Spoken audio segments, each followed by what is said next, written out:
Géopolis Télévision, dans les profondeurs de l'économie africaine. Tout de suite,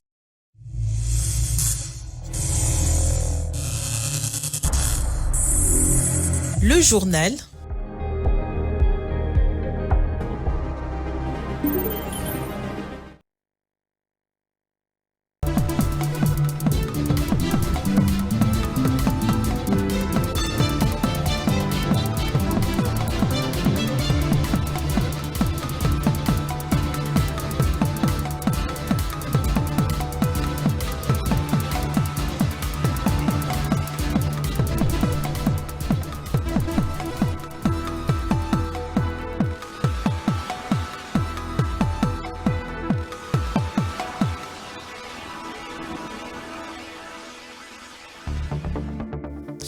L'investiture du gouvernement provincial à l'Assemblée provinciale de Kinshasa n'a pas eu lieu ce vendredi 28 juin. La séance a été suspendue par le VPM de l'Intérieur Jacques Chabani qui a convoqué le gouverneur Daniel Bumba et son collègue du Haut-Katanga Jacques Kaboula.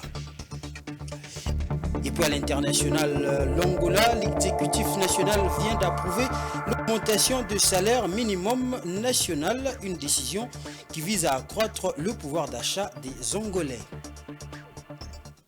C'est l'heure de vous informer, mesdames et messieurs. Bienvenue à cette session d'information sur Géopolis Télévision. Initialement, la plénière consacrée à la présentation du programme d'action et à l'approbation du gouvernement provincial de Kinshasa est reportée à une date ultérieure. À la base, un télégramme du vice-premier ministre, ministre de l'Intérieur, Jacques Chabani, intimant l'ordre de surseoir à cette séance plénière. Le VPM a convoqué l'ITAN dans ce document. Le gouverneur Daniel Bumba Lubaki et le gouverneur du Haut-Katanga, Jacques Kaboula, qui viennent de rendre public leur gouvernement respectif. Plusieurs sources indiquent qu'ils sont reprochés de former le gouvernement au-delà des 10 membres, passant outre les instructions du patron de la territoriale. Et puis dans l'actualité, le président de la République, Félix Tshisekedi, a reçu une délégation des évêques de la conférence épiscopale nationale du Congo venue lui présenter les nouveaux dirigeants de cette structure. Ce jeudi 20 de l'Église ont profité de l'occasion pour échanger avec le chef de l'État sur la situation du pays. Je propose d'écouter à ce sujet Monseigneur Donatien Cholet, secrétaire général de la SENCO. Comme d'aucuns le savent, les évêques de la SENCO sont en pleine assemblée plénière qui prendra fin demain. Et au cours de ces assises, ils ont jugé bon de constituer une délégation composée des archevêques, dont 2 sont absents, celui de Mbandaka et celui de Kananga qui sont à Rome, qui sont représentés par leurs délégués. Donc il y a les archevêques qui représentent les provinces ecclésiastiques. Mais il y a aussi l'équipe sortante de la présidence, donc Monseigneur Marcel Outembi et Monseigneur José Moko, président et vice-président de la SENCO, et aussi la nouvelle équipe qui vient d'être élue maintenant que la SENCO est venue présenter au niveau du chef de l'État. Il s'agit du président, l'actuel président de la SENCO, Monseigneur Fulgence Moteba, Monseigneur Etienne Onguion, qui est le premier vice-président, et Monseigneur Jean-Bertin Nandongue, qui est le deuxième vice-président. Les évêques ont jugé bon de venir échanger avec le chef de l'État sur la marche du pays. Vous savez que la préoccupation majeure des évêques, c'est le bien-être de la population congolaise, sur ce qui doit être fait en priorité au regard de ce que vivent les Congolais aujourd'hui, sur les domaines où ils invitent le chef de l'État à donner davantage de son impulsion pour que ça aille mieux. Et je vous assure que c'était de toute beauté, c'était en toute responsabilité qu'ils ont échangé sur ces différents sujets. C'était vraiment dans l'harmonie. Le président de la République a démontré qu'il est conscient, il connaît son pays, il connaît les problèmes, il a reconnu l'objectivité de ce que les évêques lui ont dit. Il a promis son engagement. Il demande à l'Église de continuer à l'accompagner en étant, comme il a toujours été, au milieu du village. Et la nouvelle équipe qui prend la présidence de la SENCO a aussi assuré de son ouverture à travailler avec les chefs de l'État pour le bien de la population. Et puis, depuis 2022, des parties des territoires de Rutshuru, Massissi et Nirangongo, dont la province du Nord Kivu, sont sous contrôle du M23 soutenu par le régime de Kigali. En visite dans cette province depuis mercredi, la première ministre Judith Suminwa a livré à la presse ce jeudi la recette de son gouvernement pour venir à bout à cette occupation. Selon la chef du gouvernement, son équipe mise sur la montée en puissance des FARDC et un travail est déjà abattu dans ce sens. Écoutons-la. Et le M23 en évitant qu'il traverse la frontière. Donc là, il y a tout un travail qui est en train d'être fait au niveau des FARDC. Maintenant, c'est vrai qu'on a 3 territoires ici au Nord Kivu qui sont partiellement occupés. Et je pense que celui où il y a une plus grande proportion, c'est Rutshuru, je pense que je ne me trompe pas. Et le travail qui est en train d'être fait, c'est comme je l'ai dit, la montée en puissance des FARDC. Il y a vraiment un appui qui a été mis à ce niveau-là. On ne va pas rentrer dans les détails parce que s'il y a toutes les questions de sensibilité par rapport au secret militaire, mais je peux vous garantir que la situation des FARDC aujourd'hui, en termes non plus ce qu'elle était il y a peut-être 1 an ou 2. Et donc, on a mis les moyens pour que les FARDC puissent aussi répondre, c'est vrai, contenir, mais aussi ils sont en train de voir comment faire des choses mieux, je le dirais comme ça. Et puis, n'oublions pas nos forces de défense, qui eux ont été... c'est extraordinaire ce qui s'est passé parce que j'en ai discuté, j'ai un peu parlé avec eux hier, mais aussi discuté avec le gouverneur militaire. Le fait que le gouverneur militaire s'est impliqué non seulement dans une sensibilisation pour le respect des droits de l'homme, etc., avec ces jeunes est une chose importante parce que ça leur permet aussi de se sentir non seulement valorisés et quand ils vont au front, de pouvoir aussi se battre pour notre patrie. Après la politique, la sécurité, maintenant on va parler de l'économie. Journée internationale des micro, petites et moyennes entreprises en République démocratique du Congo. L'Agence pour la promotion des classes moyennes, APROCEM en sigle, a célébré avec faste ce jeudi 21-27 juin 2024 cette journée à la Maison de l'entrepreneuriat à Kinshasa, organisée par l'ANADEC sous l'impulsion du ministre de l'Industrie et du Développement des PME. La célébration de cette activité est placée sous le signe des Innov, Expo et Event. Jojo Moulamba et Giscard Tamba. C'est à la Maison de l'entrepreneuriat à Kinshasa que s'est déroulée cette activité. Une activité consacrée à la célébration de la Journée internationale de micro, petites et moyennes entreprises ce jeudi 27 juin 2024. Pour le ministre de l'Industrie et du Développement de petites et moyennes entreprises, Louis Kabamba Wantoum, parler de l'entrepreneuriat, c'est parler de la croissance économique de la RDC. Parler de l'entrepreneuriat, c'est parler du développement. Selon plusieurs rapports et analyses économiques, près de 90% de l'économie congolaise est tenue par les micro, petites et moyennes entreprises. Mais ces dernières restent dans l'informel, où elles pratiquent l'entrepreneuriat de substance, en lieu de l'entrepreneuriat de croissance, qui serait un vecteur de développement et de création d'emplois. La RDC regorge un gigantesque potentiel entrepreneurial, dû à une démographie très dynamique, qui, si elle est bien exploitée, contribuerait davantage au développement durable du pays et à l'économie mondiale. Malheureusement, les efforts restent à faire, comme l'indiquent ces statistiques. Faible taux de création d'entreprises, soit une moyenne de 7,5% d'entreprises créées par an entre le mois de mai 2013 et le mois de décembre 2017, contre par exemple 73,3% de nouvelles entreprises créées au Nigeria, rien qu'en 2016, et 100% nouvelles entreprises créées en Belgique, rien qu'en 2018.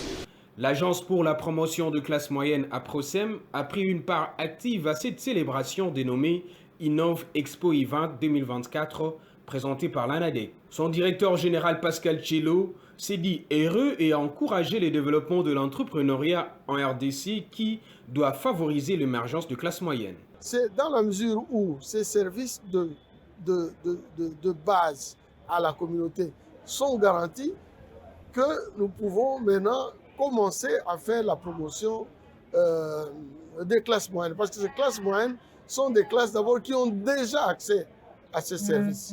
Et donc, pour nous, c'est une occasion pour saluer toutes les actions entreprises par le gouvernement et d'autres acteurs dans les secteurs entrepreneurial afin de pouvoir faire avancer l'économie du pays à travers l'activisme entrepreneurial que nous découvrons heureusement chez les jeunes, chez les femmes et chez toute la population. Et c'est cela qui va garantir le développement économique de notre pays. La visite de stand et les photos de famille ont marqué la clôture de cet événement.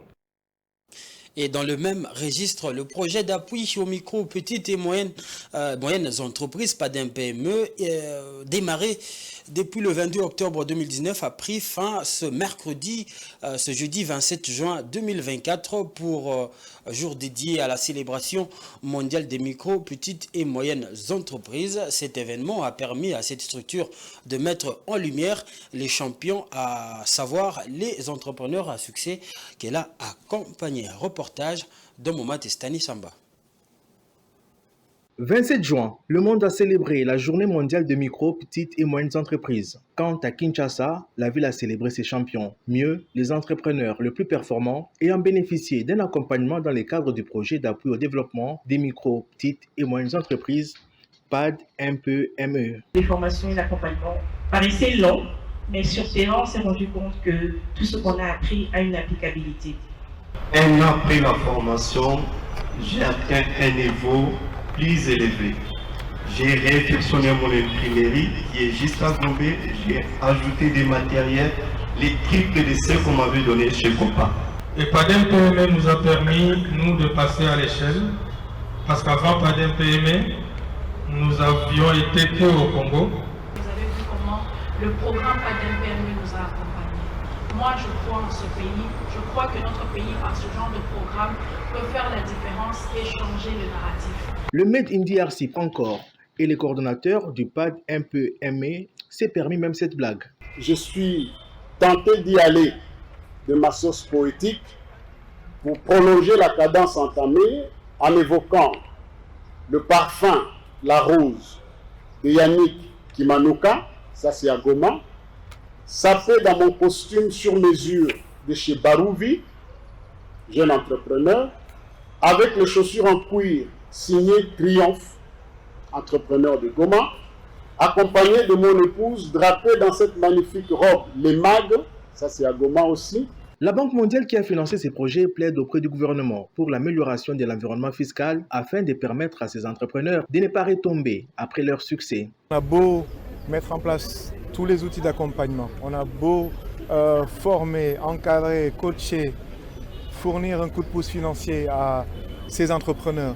Si derrière l'environnement dans lequel ils opèrent les étouffe, les empêche de croître, on n'aura pas fait grand-chose. Donc la question qu'ils posent et que nous partageons avec eux, c'est comment faire maintenant pour que l'environnement des affaires soit assaini.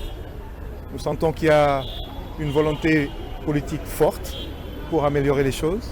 Le chef de l'État, je pense, l'a rappelé suffisamment clairement. Nous avons les solutions techniques pour améliorer cet environnement des affaires. Nous avons également les ressources financières. Le ministre de l'Industrie et des PME a reconnu que c'est l'un de ses soucis majeurs. Il compte y travailler et invite entre-temps ses entrepreneurs à s'armer de courage et de détermination pour la suite. Il n'y a rien qui va vous empêcher d'atteindre vos rêves les plus fous. Seulement, il y a un prix à payer. Ce prix, il est fait de détermination, de persévérance, de la capacité de toujours vous mettre à l'apprentissage et d'apprendre de nouvelles techniques d'ingénierie financière, de montage financier. C'est aussi rempli des sacrifices, mais également des humiliations que vous allez parfois connaître sur ce chemin. Ce moment de célébration a également coïncidé avec la fin du projet d'appui au développement des micro, petites et moyennes entreprises. Initié le 22 octobre 2019, ce projet a été mis en œuvre dans les villes de Kinshasa, Matadi, Goma et Lubumbashi en faveur des micro, petites et moyennes entreprises évoluant dans les secteurs productifs, notamment la transformation des produits de base, l'industrie légère et les services à valeur ajoutée. Son objectif de développement était d'augmenter la part de ces entreprises dans l'économie nationale, créant ainsi des emplois et des richesses pour le Congolais. Désormais, le projet Transform va lui succéder avec un budget de 300 millions en lieu et place de 100 millions du PAD MPME.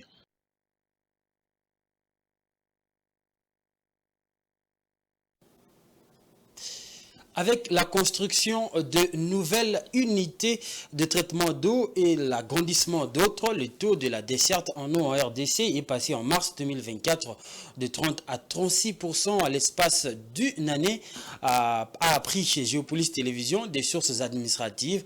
En dépit de cette hausse du taux de production, certains habitants des grandes villes du pays n'ont pas accès à l'eau potable, avec comme corollaire la recrudescence des maladies d'origine hydrique.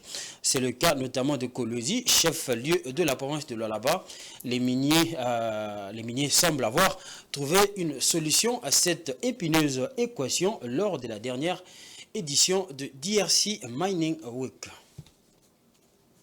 Le taux de la desserte en eau en République démocratique du Congo est passé en mars 2024 de 30 à 36%. En l'espace d'une année, a appris Géopolis Télévision des sources administratives. En dépit de cette hausse du taux de production dans les 102 stations de traitement d'eau fonctionnant sur l'ensemble de la République, dont dispose la régie de distribution d'eau Régie des eaux, butée à plusieurs difficultés, parmi lesquelles l'insolvabilité de l'État, l'instabilité en énergie électrique, malgré l'optation sur fonds propres des groupes électrogènes. Certains habitants des grandes villes du pays n'ont pas accès à l'eau potable, avec comme corollaire la recrudescence des maladies d'origine hydrique. C'est le cas notamment des Kolwezi, coffre-fort des matières premières de la RDC. Si la présence en grande quantité du cobalt sur son sol a fait de cette ville une capitale mondiale de ces minéraux stratégiques, l'absence ou la carence en eau potable a fait d'elle un désert. À DRC Mining Week, les participants ont parlé longuement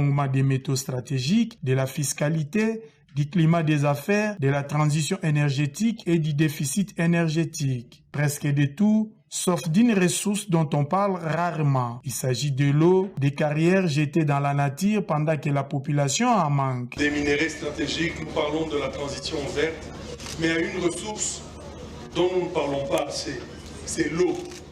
L'eau qui provient de l'exode des carrières que nous rejetons dans la nature. Tout autour d'une ville comme Lubumbashi, Kolwezi, Ikasi, nous avons des gros problèmes d'eau au robinet. Comment peut-on connecter cette eau brute que nous ferons dans le sol avec la régie des eaux pour la traiter et la redistribuer? Ça reste une ressource qui n'est pas intarissable. Donc dans un plan de développement durable, on devrait aussi insérer la gestion responsable de l'eau. Merci.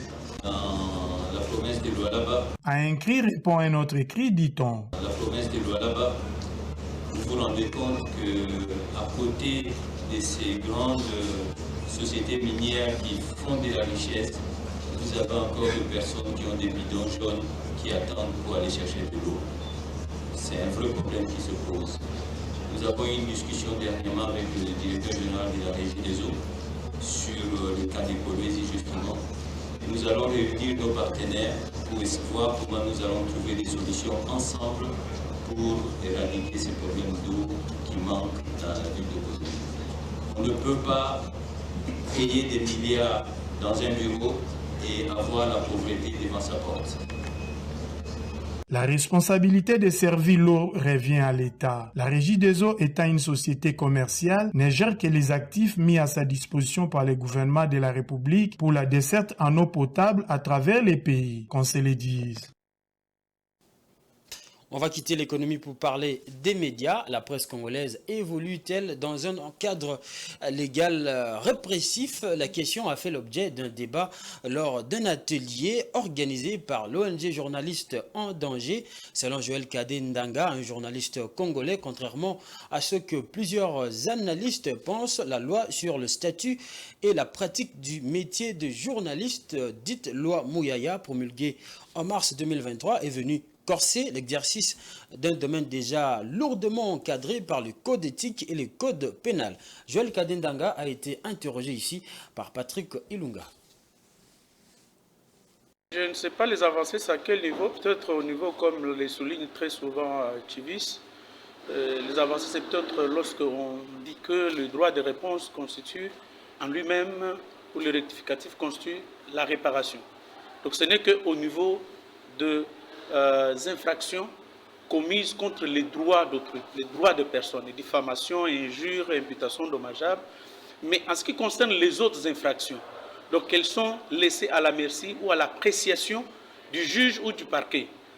Et dans cette loi, elle nous recule même par rapport à la loi de 1996 en ce qui concerne la définition de l'infraction par voie de presse.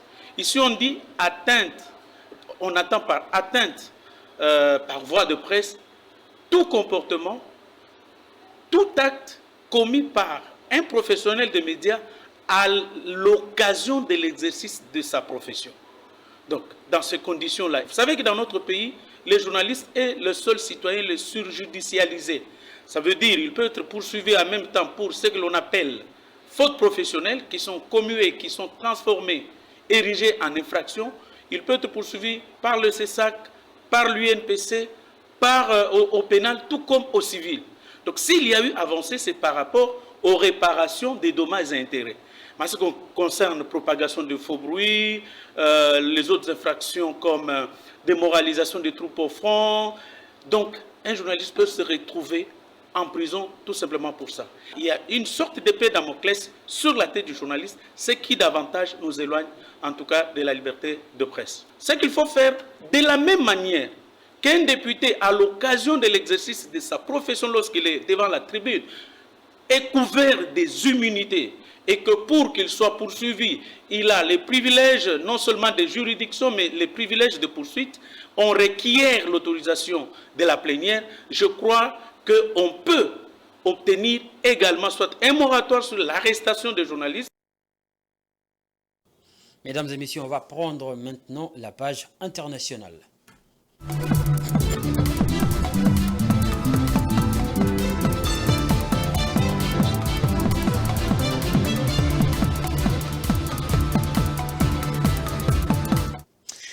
Pour accorder un plus grand pouvoir d'achat aux Angolais, l'exécutif a approuvé l'augmentation du salaire minimum national fixé à 70 000 ou 50 000 kwanza pour les micro-entreprises et les start-up. Cette décision a été prise lors du Conseil des ministres de mercredi 26 juin 2024.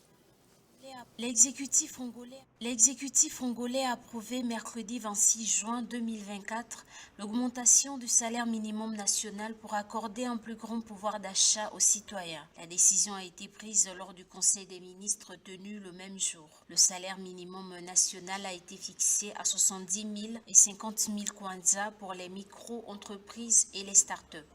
Nós devemos, ao Estado cabe fixar o salário mínimo.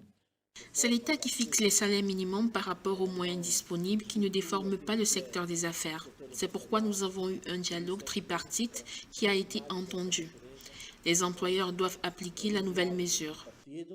E aqui foram ouvidos Selon l'exécutif, l'approbation du salaire minimum national sert également à protéger les niveaux d'activité économique, d'emploi et de formation et à consacrer plus de flexibilité dans la fixation des salaires minima par l'industrie, secteur d'activité économique et groupes économiques aux moyens accords collectifs en tenant compte du niveau de spécialisation, de production et de stade de développement de ceux-ci.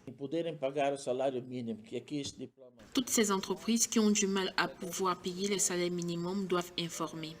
Si les entreprises ne sont pas en mesure de payer, nous pouvons exceptionnellement autoriser le paiement en dessus de ces nouvelles valeurs pour ne pas avoir des personnes au chômage. Le décret présidentiel examiné lors de cette session ordinaire du Conseil des ministres, en présence du président de la République d'Angola, Joao Lourenço, stipule qu'après 12 mois, à compter de la date de son entrée en vigueur, le montant passera à 100 000 kwanza. Rappelons que le salaire minimum national était fixé auparavant à 32 000 kwanza. Et puis pour valoriser les matières premières du bois d'EVA en Côte d'Ivoire, une étude de transformation en bois d'œuvre et en bois d'énergie a été réalisée par les acteurs de la filière évéicole afin de trouver un débouché financier complémentaire pour les producteurs d'EVA à la Côte d'Ivoire. Premier producteur africain de caoutchouc entend trouver un débouché en produits finis de haute valeur pour les bois issus des arbres à caoutchouc abattus dans les plantations d'EVA lorsque ces derniers ne produisent plus suffisamment de latex. Francine Moukeba pour les détails. La transformation du bois exotique d'EVA en bois d'œuvre et en bois d'énergie devrait permettre à la Côte d'Ivoire de produire environ 700 000 mètres cubes de sièges avivés par an au prix de 65 000 à 300 000 francs CFA les mètres cubes. Avec une production de 3 497 648 mètres cubes de biomasse dont 1 650 853 mètres cubes de grime par an en bois d'œuvre et 1 846 794 mètres cubes par an en bois d'énergie, l'IVA peut permettre une bonne couverture de besoins nationaux en bois. En bois d'œuvre, l'IVA est transformé en palettes, meubles, support de brosse, manche de balai. En bois d'énergie, il est en bois de chauffe, copeaux, charbon, briquettes, granulés de bois. Des 434 087 hectares en 2014, l'EVA qu'il tire en Côte d'Ivoire occupe plus de 700 000 hectares actuellement. La filière EVA occupe le 3e rang de produits d'exportation ivoiriens avec une production de 1 678 000 tonnes de caoutchouc sec en 2023 et 163 342 plantaires pour 189 835 plantations villageoises. On va faire maintenant place à la lecture des journaux.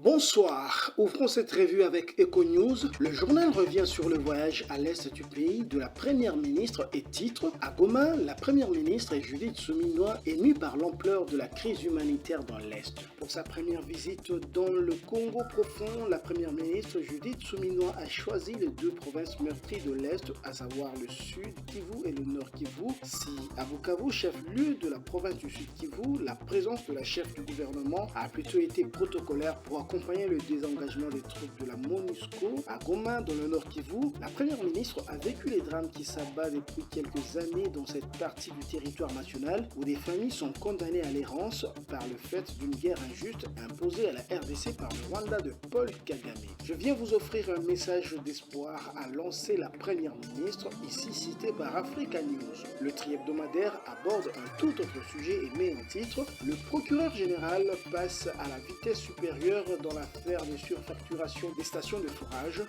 Rubota Kasenga Makala Kazadi sous la menace. François Rubota, ancien ministre du Développement rural, et Mathieu Kasenga, patron du consortium Stiver Construct, ont été transférés à la prison centrale de Makala jeudi 27 juin en début de soirée. Inculpés et placés en détention provisoire, les 2 hommes sont cités dans une affaire de surfacturation de marchés publics en RDC. La décision prise par l'office du procureur général près la Cour de cassation Firmin Grondé a été confirmée par plusieurs médias citant des sources judiciaires. Avec l'ancien ministre des Finances Nicolas Kazadi, devenu député national, les deux mappés faisaient depuis quelques semaines l'objet d'une mesure d'interdiction de quitter le territoire national. Geopolis Hebdo renchérit, le dossier très médiatisé des soupçons de détournement et surfacturation semble avoir atteint une vitesse supérieure. L'instruction judiciaire se poursuit et bien malin qui peut prédire de quoi demain sera fait dans cette affaire. Bouclons cette revue avec Congo Nouveau. Le tabloïd traite du sujet de l'indépendance de la RDC à quelques jours du 64e anniversaire de l'accession du Congo à la souveraineté nationale. Le journal titre « 30 juin, l'évidence à admettre est qu'aux yeux de la Belgique, la RDC n'est pas un État souverain. » Puisque Bruxelles l'a voulu ainsi, c'est ce que les puissances occidentales d'abord, orientales après, considèrent le Congo pour ce qu'il est, un supermarché où chacun vient s'approvisionner. Quoi de plus normal que les filleuls de puissances occidentales comme le Rwanda de se servir à leur tour eux aussi, surtout quand ce monde voit les Congolais s'y adonner à cœur joie. Au revoir.